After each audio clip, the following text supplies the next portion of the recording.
आइए दोस्तों आगे बढ़ते हैं। जैसे आप लोग जो एक्सेल में काम करते हैं लोग, अक्सर हम लोग फॉर्मूलेज का यूज़ करते हैं। तो इस वीडियो में देखेंगे हम लोग कैसे सेम फॉर्मूले को अपने वीबीए में भी लिख सकते हैं। जैसे मान लीजिए सम फॉर्मूला ही है, या जैसे मान लो कि ये एक्सेल है, ये फाइल। एक काम करता हूँ, मैं पहले ना अपना वो खोल लेता हूँ, क्या कहते हैं, वीबीए एडिटर।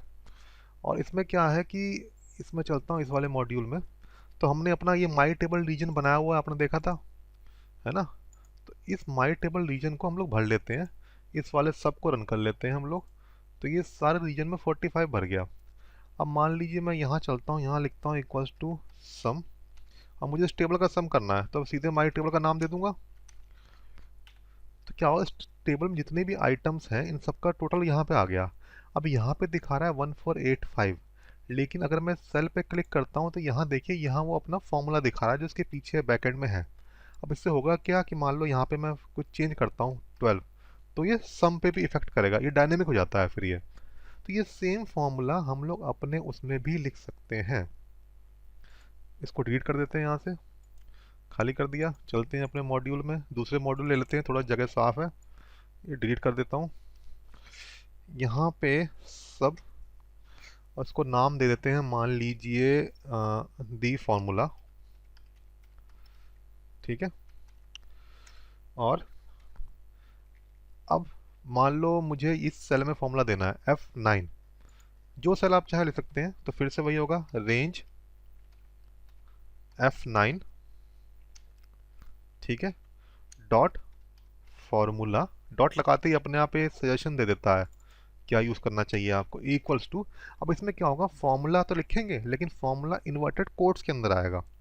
तो फॉर्मूला क्या है हमारा, equals to sum my table inverted quotes close. तो अब हम इसको रन करते हैं, एक काम करते हैं, F8 दबा के रन करते हैं, F8 डीबग मोड में। दूसरा स्टेप, अब ऐसे पार करते ही यहाँ पे फॉर्मूला आ जाना चाहिए। देखिए 1452, और यहाँ ऊपर देखिए माई टेबल आ गया। अब मान लीजिए अभी तो क्या है, डायनेमिक है, यहाँ पे कुछ चेंज करेंगे तो यहाँ पे चेंज होगा। मान लीजिए आपको इस फॉर्मूले को सीधे वैल्यू में कन्वर्ट कर देना है, इसको स्टैटिक कर देना है, खाली वैल्यू चाहिए आपको। तो range F9 equals to range F9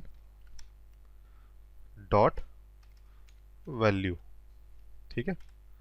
तो अभी हो गया। अब हम फिर से क्या करते हैं, F8 दबाते हैं, स्टेप बाय स्टेप चलते हैं। रन करेंगे तो फटाक से हो जाता है, पता नहीं लगता चीज़ों का। यहाँ है फॉर्मूला चला, इसको मैं एक काम करता हूँ, वापस डिलीट कर देता हूँ। ठीक है। यहाँ है F8 दबाया, अगले स्टेप पे F8 दबाया, फॉर्मूला आ गया 1452। यहाँ देखिए सब माई टेबल है। फिर F8 दबाया तो ये 1452 यहाँ भी है, 1452 यहाँ भी है। तो इसने क्या करा, रेंज F9 को रेंज F9 की वैल्यू से भर दिया। और हमें ये भी पता है कि इस वैल्यू की हमें ज़रूरत नहीं है, क्योंकि बाय डिफ़ॉल्ट वो वैल्यू ही देता है। अगर हम इसको ऐसे भी रखते हैं तो भी सेम चीज़ होगी। आइए चला के देख लेते हैं। ये वैसे पिछले वीडियो में देखा भी हमने। ठीक है। तो F8 अगले स्टेप पे गए, फॉर्मूला आ गया या सम आ गया, अगले स्टेप पे गए, 1452 1452 सेम दे दिया। तो हमें डॉट वैल्यू स्पेसिफाई करने की इस केस में ज़रूरत नहीं है, क्योंकि वो बाय डिफ़ॉल्ट भी वैल्यू ही देता है।